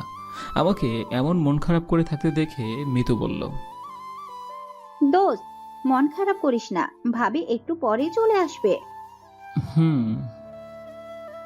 আচ্ছা, তুই কি সামিয়াকে তোর ভালোবাসার কথা বলেছিস? না, এখনো বলিনি, তবে ভাবতেছি কয়েকদিন পর বলবো। ঠিক আছে, কিন্তু বেশি দেরি করিস না, না হলে পাখি ফুরুত করে উড়াল দিবে। আমি মুচকি হেসে বললাম, তুই ঠিক বলেছিস। আমরা কথা বলতে বলতেই সামিয়া ক্লাসে ঢুকলো, আর ঢুকে সোজাই আমার পাশে এসে বসলো। এতে ক্লাসের স্টুডেন্টরা সবাই কিছুটা অবাক হলো, কারণ আজ পর্যন্ত কোনো মেয়ে আমার পাশে বসে নেই। সামিয়া আমার পাশে বসতেই আমি সামিয়াকে বললাম, আসতে এত দেরি হলো কেন? রাস্তায় রিক্সা পাচ্ছিলাম না, তাই। ও, কিন্তু আমার ফোনটা তো রিসিভ করবে। জানো, তোমার জন্য আমার কত চিন্তা হচ্ছিল। সামিয়া মুচকি হেসে বলল, কেন কেন আমার জন্য তোমার এত চিন্তা কিসের? আমিও প্রতি উত্তরে একটা মুচকি হাসি দিয়ে বললাম, সেটা তুমি এখন বুঝবে না, তবে সময় হলেই বুঝবে। তাই? হ্যাঁ।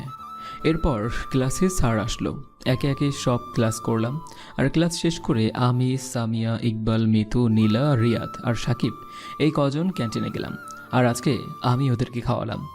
ক্যান্টিন থেকে বের হয়ে আমি সামিয়াকে একটা রিকশায় উঠিয়ে দিয়ে ওর বাসায় পাঠিয়ে দিলাম। আর হ্যাঁ, সামিয়ার বাসার থেকে তার বিপরীত দিকেই আছে আমার বাসা। আমিও বন্ধুদেরকে বলে বাইক নিয়ে বাসায় আসলাম। আর এভাবেই কেটে গেল 1 মাস। আর এই 1 মাসে সামিয়া আর আমি অনেকটা ক্লোজ হয়ে গিয়েছি। সে আমার অনেক কেয়ার করতে লাগলো। সামিয়া মাঝে মাঝে আমাদের বাসায় আসে। আমার আব্বু আম্মু জানে আমার ফ্রেন্ড। আর তবে আমি এখনও সামিয়াকে আমার ভালোবাসার কথা বলিনি। আজকেও মহারানী, সরি, এখন তো আর মহারানী বলা যাবে না, মানে সামিয়া বায়না ধরেছে আজকে বিকেলে ওকে নিয়ে ঘুরতে যেতে হবে। বিকেলে ঘুম থেকে উঠে ফ্রেশ হয়ে ফোনটা হাতে নিয়ে দেখি সামিয়ার 50টার উপরে মিস কল। হায় আল্লাহ, আজকে কপালে খারাপ কিছুই আছে। কারণ যেই কদিন ঘুরতে যাওয়ার সময় সামিয়া আমাকে ফোনে না পেয়েছে, সেই কদিন সামিয়া সোজাই আমাদের বাসায় চলে এসেছে। তাড়াতাড়ি করে নিচে এসে দেখি আজকেও তার ব্যতিক্রম হয়নি। ম্যাম সোফায় বসে থেকে আম্মু আর সাফিয়ার সাথে কথা বলতেছে। আমাকে দেখেই দাঁড়িয়ে গেল। এরপরে আমি আম্মুকে বলে সামিয়াকে নিয়ে ঘুরতে বের হলাম। বাইক নিয়ে আসলাম আব্দুল জলিল শিশু পার্কে। বেশ কিছুক্ষণ ঘোরাফেরা করার পরে সামিয়াকে নিয়ে একটা ফাঁকা জায়গায় বসলাম। তারপর আমি সামিয়াকে জিজ্ঞাসা করলাম, সামিয়া, তোমার কি বিএফ আছে? না নাই, তবে একজনকে নিজের থেকেও বেশি ভালোবাসি। সামিয়ার কথাটা শুনে আমি আমার চারপাশটা কেমন যেন অন্ধকার হয়ে গেল। ভালোবাসার কথাটা না বলতেই আমি দেবদাস হয়ে গেলাম। তাহলে সামিয়া এতদিন আমার এতটা কেয়ার করলো কেন? আমি মন খারাপ করে মাথা নিচু করে বসে আছি। সামিয়া আমার এমন অবস্থা দেখে মুচকি এসে বলল, কি হলো, তোমার মুড অফ হয়ে গেল কেন? না, আমি ঠিক আছি। সামিয়া বসা থেকে উঠে আমার সামনে এসে আমার হাত ধরে বলল, শাহিদ, তুমি কি আমাকে ভালোবাসো? সামিয়ার কথা শুনে আমি অবাক হয়ে গেলাম। আমি সামিয়ার চোখে চোখ রেখে বললাম, তুমি কি কিছুই বুঝতে পারো না আমি তোমাকে ভালোবাসি কি না? না বললে কি করে বুঝবো বলো? আমি সামিয়ার হাত দুটি শক্ত করে ধরলাম আর বললাম, হ্যাঁ সামিয়া, আমি তোমাকে ভালোবাসি। তোমাকে প্রথম দেখাতেই আমার ভালো লাগে, আর এখন সেটা ভালোবাসায় পরিণত হয়ে গিয়েছে। তাহলে আমাকে আগে বলোনি কেন? আমি অন্যদিকে তাকিয়ে বললাম, ভয় করতাম যদি তুমি আমাকে ভুল বুঝে ছেড়ে চলে যেতে, তাহলে হয়তো আমি তিলে তিলে শেষ হয়ে যেতাম। এতটাই ভালোবেসেছিলাম তোমাকে, কিন্তু আজ তোমাকে আমার সেই জমানো কথাগুলো না বলার জন্য আজ তার চেয়েও বেশি কষ্ট পেতে হচ্ছে। সামিয়া অবাক হয়ে বলল, কেন? এই তো আমার মনের কথাগুলো তোমাকে না বলার জন্য আজ তুমি তোমার মনে অন্য কারোর জন্য বাসা বেঁধেছ। আগে যদি তোমাকে আমার ভালোবাসার কথা বলতাম তাহলে হয়তোবা এই কষ্টটা আমাকে পেতে হতো না। কথাগুলো বলতে বলতে আমার চোখের কোণায় পানি চলে আসলো। সামিয়া তার আঙুল দিয়ে আমার চোখের পানি মুছে দিয়ে বলল, এই পাগল, আমি আমার মনে কার জন্য বাসা বেঁধেছি জানো? যার জন্য আমি আমার মনে বাসা বেঁধেছি সে আর কেউ নয় রে পাগল, সেটা তুমি। তোমাকে আমি প্রথম দেখাতেই ভালোবেসে ফেলেছি, আর তোমাকে ভালো না বাসলে তোমার এত কেয়ার, তোমার সাথে এত ঘোরাফেরা করতাম বলো? সামিয়ার কথা শুনে অবাকের উপর অবাক হয়ে গেলাম। আমি সামিয়াকে জড়িয়ে ধরে বললাম, তাহলে তুমি আমাকে বলনি কেন? জানো কত কষ্ট পেয়েছি। তাই? হ্যাঁ মহারানী, তুমি আমাকে কখনো ছেড়ে যাবে না তো? না মহারাজ, কখনো তোমাকে ছেড়ে যাব না। ছেড়ে গেলে কিন্তু আমি বাঁচব না। সামিয়া আমার কথা শুনে আমার মুখে হাত দিয়ে বলল, আর কখনো মরার কথা বলবে না, আর আমি তোমাকে কখনোই ছেড়ে যাব না বলেই আমার কপালে একটা চুমু দিল। এরপরে খুশি মনে আরও কিছুক্ষণ ঘোরাফেরা করে সামিয়াকে ওর বাসায় নামিয়ে দিয়ে গেলাম। আর নামিয়ে দেওয়ার পরে সামিয়া আমাকে ওর বাসায় যেতে বলল, কিন্তু আমি গেলাম না। তারপর বাসায় এসে আব্বু আম্মু আর সাফিয়ার সাথে কিছুক্ষণ আড্ডা দিয়ে রুমে আসলাম। এরপরে ডিনার করে ছাদে যেয়ে সামিয়ার সাথে কিছুক্ষণ ফোনে কথা বলে তারপর রুমে এসে শুয়ে পড়লাম। সকালবেলা ঘুম থেকে উঠে ফ্রেশ হয়ে নাস্তা করে কলেজে গেলাম। আর ক্লাস শেষ করে বন্ধুদের সাথে কিছুক্ষণ আড্ডা দিয়ে ওদেরকে নিয়ে একটা রেস্টুরেন্টে গেলাম।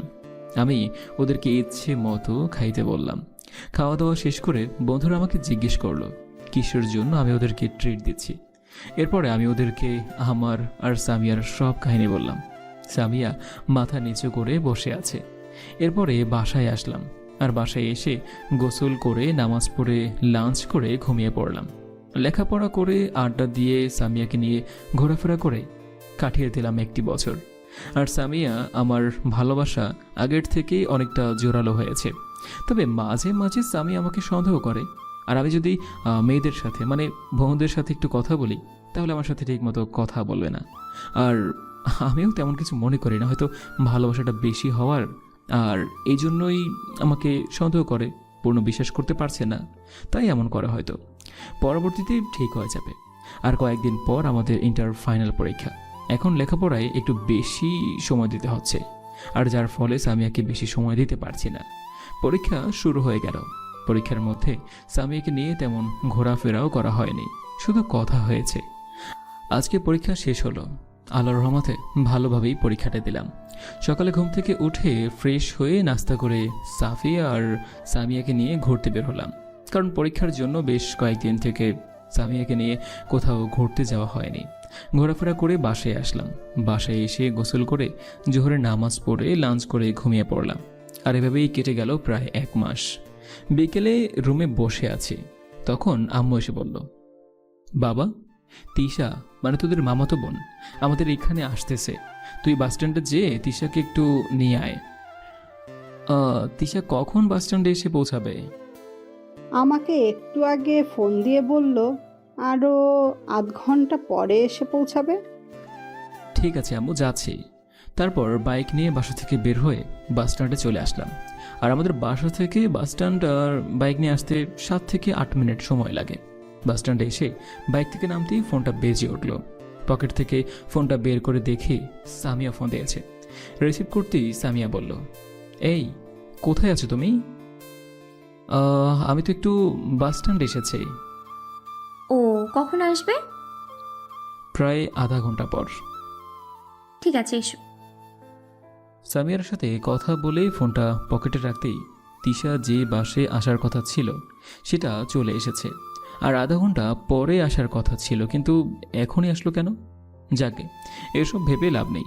তিশা বাস থেকে নেমে আমাকে দেখতে পেয়ে দৌড়ে এসে জড়িয়ে ধরে বলল, ভাইয়া কেমন আছিস? ভালো আছি আপু, তুই কেমন আছিস? আমিও ভালো আছি।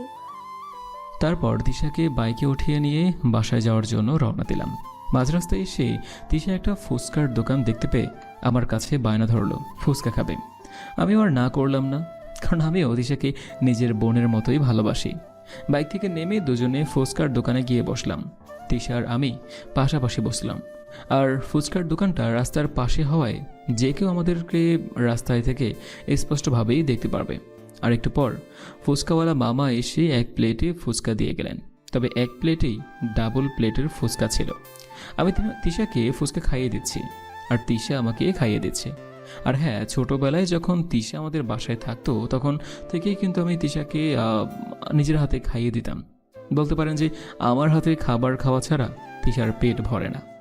আর এই অভ্যাসটা তো এখনও আছে। হঠাৎ করে কে যেন এসে আমার শার্টের কলার চেপে ধরলো। তাকে দেখি সামিয়া রাগে চোখ মুখ লাল হয়ে গেছে। আর আমাকে কিছু বলতে না দিয়েই সামিয়া ঠাস ঠাস করে 2টা চর মেরে বলল, এটাই তোর বাস স্ট্যান্ড? বাস স্ট্যান্ডের নাম করে তুই এখানে মেয়ে নিয়ে ফুর্তি করতেছিস? সামি, আমার কথাটা শোনো। কি শুনবো? হ্যাঁ, আমাকে ছেড়ে তুই অন্য মেয়ের সাথে নষ্টি ফষ্টি করে বেড়াচ্ছিস কেন? তুই আমার ভালোবাসাকে নিয়ে খেললি। আমি সামিয়ার হাত ধরে বললাম, সামিয়া প্লিজ, তুমি আমার কথাটা তো শোনো। সামিয়া ওর পা থেকে জুতা খুলে আমার গালে 2টা মেরে বলল, তুই আর কখনো আমার নাম মুখে নিবি না। তোকে ভালোবাসাটাই আমার জীবনের সবচেয়ে বড় ভুল। তোকে ভালো মনে করে তোর সাথে সম্পর্ক করেছিলাম, কিন্তু কি করলি এটা? তুই একটা প্রতারক। তুই কখনো আমার সামনে আসবি না। তোকে দেখে এখন আমার ঘৃণা হয়, জাস্ট ঘৃণা। এই কথাগুলো বলে সামিয়া চলে গেল। তিশা ওকে থামিয়ে কিছু বলতে চাইলো, বাট আমি তিশাকে থামিয়ে দিলাম, কারণ এতদিনে সে আমার ভালোবাসাটাকে বুঝতে পারলো না। এতক্ষণে অনেক লোক জড়ো হয়ে গিয়েছে, সবাই আমাকে নিয়ে বাজে মন্তব্য করতেছে। আমি তাদের কাছে হয়ে গেলাম এক প্লে বয়, কিন্তু কেউ আমার কাছে এসে সত্যিটা জানতে চাইল না। আমি আর কিছু না বলে দোকানের বিল মিটিয়ে তিশাকে নিয়ে বাসায় আসলাম। বাসায় এসে ফ্রেশ হয়ে শুয়ে থেকে ভাবতে লাগলাম, কি হয়ে গেল? সামিয়া একটা ছোট্ট বিষয় নিয়ে এরকম বিহেভ করবে তা ভাবতেও পারেনি। সন্দেহ করাটাই স্বাভাবিক ছিল, কিন্তু সে তো বিষয়টা আগে ভালোভাবে জানবে। হঠাৎ তিশা আমার রুমে এসে আমার পাশে বসে বলল, ভাইয়া, আমার জন্য আজ তোর এমন হলো, প্লিজ তুই আমাকে মাফ করে দে। আমি তিশাকে বললাম, আরে পাগলি, এটা স্বাভাবিক ব্যাপার, পরে এমনিতেই ঠিক হয়ে যাবে, চল নিচে যাই। চলো। আর হ্যাঁ, তিশা আমার আর সামিয়ার সম্পর্কে সব কিছু জানে। তিশাকে আমি সামিয়ার একটা ছবি দেখিয়েছিলাম, কিন্তু সামিয়া তিশাকে চিনত না। আর তিশা ছাড়া আমার আর সামিয়ার ব্যাপারে আমার পরিবারে কেউ জানে না। নিচে গিয়ে সোফায় বসে সামিয়ার বলা কথাগুলো ভাবতেই আমার ভিতরটা মসৃণ দিয়ে উঠল। আমি আর বসে না থেকে আমার রুমে চলে আসলাম। রুমে এসে বেডে আধশোয়া হয়ে সামিয়াকে ফোন দিলাম। কি করব, বড্ড ভালোবাসি যে মেয়েটাকে। একবার ঢুকলো, ঢোকার পর আমার ফোনটা কেটে দিল। আবার দিলাম, এখন আর ফোন ঢুকতেছে না, ফোনের সুইচটা অফ করে রেখেছে। আরও কয়েকবার দিলাম, কিন্তু ফলাফল একই হলো। কোনোভাবে রাতটা কাটিয়ে দিলাম। সকালে ঘুম থেকে উঠে ফোন হাতে নিয়ে চেক করে দেখলাম সামিয়ার ফোন আসছে কিনা। না, একটা ফোনও দেয়নি। সামিয়াকে ফোন দিলাম, কিন্তু আবারও গত রাতের মতো সুইচ বন্ধ করে রেখেছে। এর আগেও সামিয়া আমার সাথে কথা না বলে ফোন সুইচ অফ করে রেখেছিল, তাই আমি আজকে বেশি গুরুত্ব দিলাম না। তারপরেও মনের ভেতর অজানা ভয় বাসা বাঁধতেছে। ফ্রেশ হয়ে নাস্তা করে রুমে এসে আবার শুয়ে পড়লাম। কখন যে ঘুমিয়ে পড়েছি তা বলতেই পারবো না। সাফিয়ার ডাকে ঘুম থেকে উঠলাম। ঘুম থেকে উঠে ফোনটা হাতে নিয়ে দেখি সামিয়ার কোনো ফোন এসেছে কিনা। দেখলাম যে না, কোনো ফোনই আসেনি। তারপর আমি আবার সামিয়াকে ফোন দিলাম, কিন্তু আবারও সুইচ অফ। আমার মনে সামিয়াকে হারানোর ভয়টা আরও বেশি করে বেড়ে গেল। আমি ফ্রেশ হয়ে আর দেরি না করে বাইক নিয়ে সামিয়ার বাসার উদ্দেশ্যে রওনা দিলাম। সামিয়ার বাসায় এসে কলিং বেল বাজাতেই সামিয়ার আম্মু এসে দরজা খুলে দিলেন। আসসালামু আলাইকুম আন্টি, কেমন আছেন? ওয়ালাইকুম সালাম। আলহামদুলিল্লাহ ভালো আছি বাবা, তুমি কেমন আছো? আলহামদুলিল্লাহ। ভিতরে এসো বাবা। আন্টির সাথে বাসার ভিতরে ঢুকলাম। আন্টি আমাকে সোফায় বসতে বললেন। আমি সোফায় বসে আন্টিকে জিজ্ঞেস করলাম, আন্টি সামিয়া কোথায় গিয়েছে? সামিয়া তো ওর কোনো এক ফ্রেন্ডের বাসায় গিয়েছে। কেন, তোমাকে বলে যায়নি? আন্টির কথা শুনে আমার দুনিয়া যেন উল্টো পাল্টো হয়ে যাচ্ছে। এবার বুঝি সত্যি আমি সামিয়াকে হারিয়ে ফেললাম। কাঁপা কাঁপা কণ্ঠে আন্টিকে বললাম, না আন্টি বলেনি তো। আপনাকে কি বলেছে যে কোন ফ্রেন্ডের বাসায় গিয়েছে? আমাকে তো বলেনি বাবা। কখন গিয়েছে? আজকে সকালে গিয়েছে। ও, তোমাদের মধ্যে কিছু হয়েছে নাকি? মেয়েটা কালকে তোমার সাথে দেখা করতে যাওয়ার পরে বাসায় এসে কান্না করতে শুরু করেছিল। না আন্টি, আমাদের মধ্যে কিছুই হয়নি। ও আচ্ছা বাবা, লাঞ্চ করো চলো। না আন্টি, বাসায় গিয়ে লাঞ্চ করব। আচ্ছা আসি আন্টি। আন্টিকে আর কিছু বলতে না দিয়ে সামিয়ার বাসা থেকে বেরিয়ে চলে আসলাম। আমার বাসায় এসে কারোর সাথে কথা না বলে আমার রুমে এসে শুয়ে পড়লাম। এভাবে 2 মাস পার হয়ে গেল। এই এতগুলো দিনে সামিয়ার সাথে আমার কোনো কথাই হয়নি, কোনো যোগাযোগও হয়নি।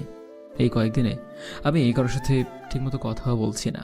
বন্ধুদের সাথেও তেমন কথা হয়নি। প্রতিদিন বিকেলবেলা সেই পার্কে যাই, যেখানে প্রথম সামিয়া আমাকে ওয়াদা দিয়েছিল যে কখনো সে আমাকে ছেড়ে যাবে না কোথাও। বিকেলবেলা শুধু ওই পার্কে যাই। যদি পার্কে যে একবার সামিয়াকে দেখতে পেতাম। পার্কে যাওয়া ছাড়া সবসময় নিজেকে নিজের রুমের মধ্যে আবদ্ধ করে রাখি। খাওয়া দাওয়ার প্রতিও একটা অনীহা ভাব চলে এসেছে। শরীরের প্রতিও তেমন যত্ন নেই না। চোখগুলো বড় বড় হয়ে গিয়েছে। দাড়ি গোঁফগুলো বেশ বড় হয়ে গিয়েছে। দাড়ির গোঁফগুলো আর কয়েকদিন এভাবে রাখলে হয়তো রবি ঠাকুর উপাধি পেতে বেশি দেরি হবে না। আজকে বিকেলে পার্কে গেলাম। একটা গাছের নিচে বসে আছি। হঠাৎ করে নজর পড়ল পার্কের গেটের দিকে, যে একটা ছেলে আর একটা মেয়ের ওপর হেসে হেসে কথা বলে দুজনেই পার্কে ঢুকতেছে। মেয়েটাকে দেখে মনে হলো সামিয়া। আমি দৌড়ে মেয়েটার কাছে গেলাম। যে দেখি হ্যাঁ, এটাই আমার সামিয়া। আমি সামিয়ার হাত ধরে বললাম, সামিয়া কোথায় ছিলে এতদিন তুমি? জানো তোমাকে ছাড়া আমি কত কষ্ট পেয়েছি? সামিয়া আমার হাত থেকে ওর হাতটা ছাড়িয়ে নিয়ে বলল, কে আপনি? আমি কোথায় ছিলাম না ছিলাম তা জেনে আপনি কি করবেন? আমি আবার সামিয়ার হাত ধরে বললাম, প্লিজ সামিয়া, আমার কথাটা শোনো আর ফিরে এসো। আমার কথা শুনে সামিয়ার সাথে থাকা ছেলেটা আমাকে বলল, এই ছেলে, কে তুমি? আমার স্ত্রীকে এসব কি বলতেছো? ছেলেটার কথা শুনে আমার মাথা গরম হয়ে গেল। আমি ছেলেটার শার্টের কলার ধরে বললাম, সামিয়া শুধু আমার। বুঝতে পেরে আমাকে আর বলতে না দিয়ে সামিয়া আমার গালে 2টা চড় মেরে বলল, ছোট লোক, নর্তমার কিট, তোকে আমি বলেছিলাম না যে তুই আমার সামনে আসবি না? তারপরও কেন এসেছিস, লুচ্চা কথাকার? বলেই আবার 2টা চড় মারল। সামিয়ার কথা শুনে আমার চোখ দিয়ে পানি পড়তে লাগলো। পাশে দাঁড়িয়ে থাকা কয়েকটা ছেলে সামিয়ার কাছে এসে বলল, কি হয়েছে আপু? দেখো না ভাইয়া, এই ছোট লোক লুচ্চা আমার সাথে লুচ্চামি করতে এসেছে। আমার বয়ফ্রেন্ড তাকে বাধা দেওয়া, সে আমার বয়ফ্রেন্ডকে মেরেছে। আমি চোখের পানি ফেলতেছি আর সামিয়ার কথাগুলো শুনতেছি। হায় রে সামিয়া, এটাই তোর ভালোবাসা? হ্যাঁ, আর এটাই তোর ওয়াদা? আচ্ছা আপনি যান, আমরা একে দেখতেছি। সামিয়া ওর সাথে থাকা ছেলেকে বলল, চলো জানো, এসব লুচ্চা ছোট লোকের কথাই কিছু মনে করো না। আর ভাইয়ারা, আপনারা ওর এমন ব্যবস্থা করবেন যাতে সে কোনো মেয়ের দিকে তাকাতে না পারে। এই কথা বলেই সামিয়া আমার দিকে তাকিয়ে একটা মুচকি হাসি দিয়ে ওর সাথে থাকা ছেলেটার হাত ধরে হাঁটা ধরলো। এদিকে সামিয়ার কথাগুলো শুনে ছেলেগুলো আমাকে ইচ্ছে মতো মারতে লাগলো। সেই দিকে আমার কোনো ভ্রুক্ষেপ নেই। আমি অপলক দৃষ্টিতে সামিয়ার যাওয়ার দিকে তাকিয়ে আছি, আর আমার ঠোঁটের কোণে ফুটে রয়েছে একটা মুচকি হাসির রেখা। ছেলেগুলো আমাকে কতক্ষণ ধরে পিটিয়েছে তা বলতে পারবো না, কারণ সামিয়ার দেওয়া আঘাতের কাছে এই ছেলেগুলোর দেওয়া আঘাত আমার কাছে কিছুই মনে হচ্ছে না। চোখ খুলে দেখি আমি একটা গাছের নিচে পড়ে আছি। চারদিকে তাকিয়ে দেখি এই গাছটা এই পার্কের এক পাশে আছে, যেখানে সচরাচর কেউ যায় না, আর সন্ধ্যা হওয়ায় তেমন কেউ নেই। আমি কোনো রকম ভাবে উঠলাম, হাঁটার মতো অবস্থাও নেই আমার। পকেট থেকে ফোনটা বের করে রিয়াদকে ফোন দিয়ে এখানে আসতে বললাম। মোবাইলের স্ক্রিনটাও ভেঙে গিয়েছে। আর হ্যাঁ, রিয়াদের বাসা পার্কের কাছেই। রিয়াদ আমার কাছে এসে আমার এই অবস্থা দেখে নানান প্রশ্ন করতে লাগলো। আমি তাকে একটা কথাই বললাম যে সময় হলে সবই জানতে পারবে। রিয়াদের সাথে একটা ক্লিনিকে গিয়ে কাটা জায়গাগুলোতে ড্রেসিং করালাম।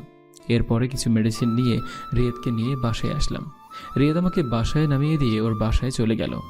কলিং বেল বাজাতেই আম্মু এসে দরজা খুলে দিল।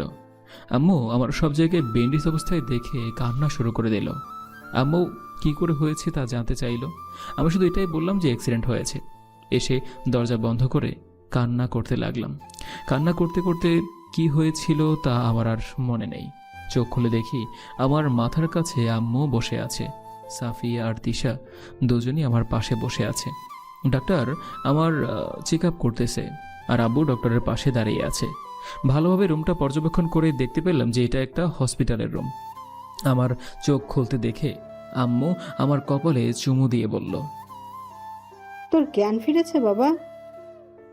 আমি আস্তে আস্তে বলতে লাগলাম, হ্যাঁ আম্মু, কিন্তু কি হয়েছিল আমার?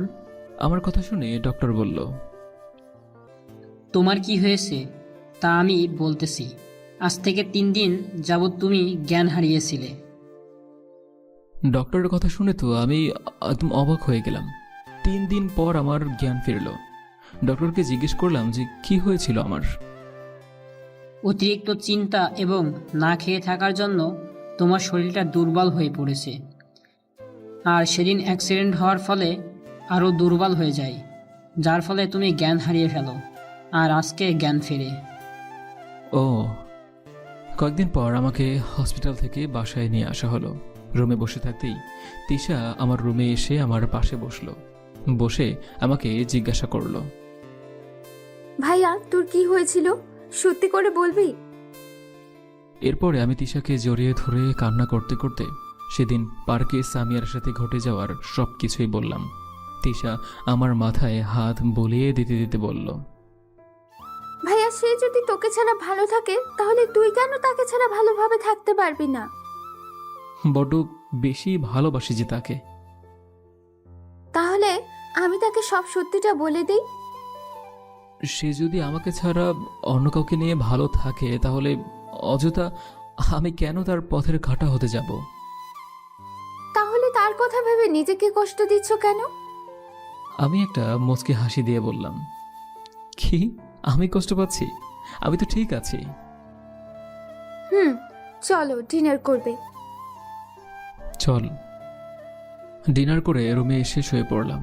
সামিয়ার কথা মনে পড়তেছে। সে কি করে পারলো এমনটা করতে? সে যদি আমাকে একটাবার জিজ্ঞাসা করতো বা জানতে চাইতো যে মেয়েটা কে, তাহলেই তো আমি বলে দিতাম। কিন্তু না, সে তা করলো না। সে আমাকে ছাড়া অন্যজনকে বেছে নিয়েছে। এটাই ছিল তার ওয়াদা, এটাই ছিল তার বিশ্বাস। বেশ, আমাকে ছাড়া যদি সেই অন্য কাউকে নিয়ে ভালো থাকতে পারে তাহলে আমি কেন তাদের মধ্যে শুধু শুধু দেয়াল হতে যাব? হয়তোবা তাকে ভুলে আমার থাকতে একটু কষ্ট হবে, কিন্তু ভুলতে তো হবেই আমাকে। এই শহরে থাকলে হয়তোবা তার মায়া আরও বেশি জড়িয়ে পড়ব। চলে যাব এই শহর ছেড়ে। সকালে ঘুম থেকে উঠে নাস্তা করার সময় আমি আব্বুকে বললাম, আব্বু, আমি এই শহর ছেড়ে দূরে কোথাও যেতে যাচ্ছি। আমার কথা শুনে আব্বু কিছুটা অবাক হয়ে বলল, কেন? আসলে আব্বু, আমি বাইরে থেকে লেখাপড়া করতে চাচ্ছি, আর এখন থেকেই তো ভর্তির প্রিপারেশন নিতে হবে। ঠিক আছে, কিন্তু কোথায় যাবে?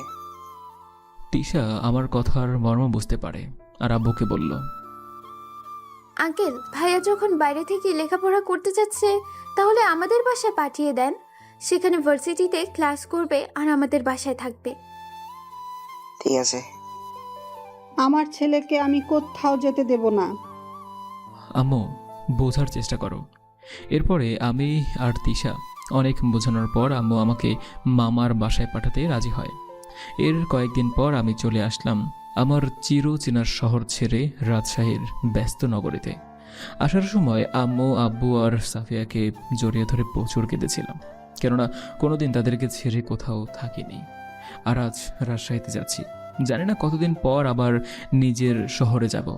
রাজশাহী আসার কিছুদিন পরেই ভার্সিটিতে অ্যাডমিশন দিলাম, আল্লাহর রহমতে টেকেও গেলাম। এরপর শুরু হলো আমার জীবনের নতুন অধ্যায়, যেখানে নেই মা, বাবা, বোনের সেই আদর, স্নেহ, ভালোবাসা, আর যেখানে নেই আমার ভালোবাসার মানুষটির কোনো অস্তিত্ব। দেখতে দেখতে কয়েকটি বছর কাটিয়ে গেল, প্রায় 3 বছর। এই 3 বছরে একবারও আমি নওগাঁয় যাইনি। মা, বাবা আর সাফিয়া রাজশাহীতে এসে আমাকে দেখে যেতেন। বোনদের সাথেও মাঝে মাঝে কথা হতো, ওদের কাছ থেকে সামিয়ার খবর নিতাম। কি করব, মনটা যে বড্ড বেশি বেইমান। সামিয়ার এখনো বিয়ে হয়নি, কোথায় যেন জব করে। হঠাৎ কারো ডাকে বর্তমানে ফিরে আসলাম। বর্তমান পিছনে তাকিয়ে দেখি তিশা দাঁড়িয়ে আছে। আমি বললাম, কিরে, কিছু বলবি?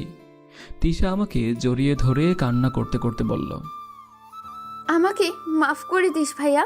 সেদিন যদি তোর হাতে ফুচকা না খেতাম তাহলে আজকে তোকে তোর ভালোবাসার মানুষ ভুল বুঝতো না। তিশার কথাগুলো বলতে বলতে আমার চোখে পানি মুছিয়ে দিল। আর অতীত ভাবতে ভাবতে কখন যে চোখের কোণায় পানি এসেছে বলতেই পারবো না। তিশাও কান্না করতেছে। আমিও তিশার চোখের পানি মুছিয়ে দিয়ে কপালে একটা চুমু দিয়ে বললাম, আরে পাগলি, যা হওয়ার তা তো হয়ে গিয়েছে। আমার প্রতি তার ভালোবাসার চেয়ে সন্দেহটাই বেশি ছিল। আর সবচেয়ে বড় কথা হলো, সে আমার ভাগ্যে ছিল না। এসব বাদ দে, নিচে চল। তিশাকে রুমে দিয়ে আমি আমার রুমে এসে শুয়ে পড়লাম। ফোনটা হাতে নিয়ে দেখি রাত 1টা বাজে। কখন যে এত রাত হয়েছে বলতে পারবো না। সকালে মামির ডাকে ঘুম ভাঙল। ঘুম থেকে উঠে ফ্রেশ হয়ে নাস্তা করে মামিকে বলে কলেজে গেলাম। কলেজে গিয়ে দেখি একটা ছেলে একটা মেয়েকে অশ্লীল ভাষায় কথা বলতেছে। ছেলেটাকে আমি চিনি অবশ্য, অন্য ডিপার্টমেন্টের 4র্থ বর্ষের ছাত্র, নাম হচ্ছে শিহাব।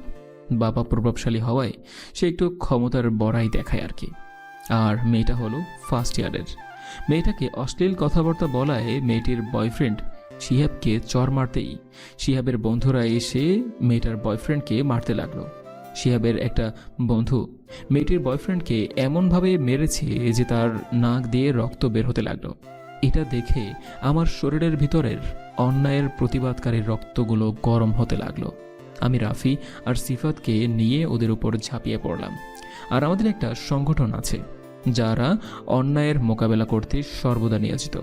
আর এই সংগঠনের প্রতিষ্ঠাতা হলো আমি এবং আমার বন্ধুরাও ওদেরকে মারতেছে। একটু পরেই কলেজে পুলিশের গাড়ি ঢুকলো। গাড়িটা আমাদের কাছে এসে থামলো।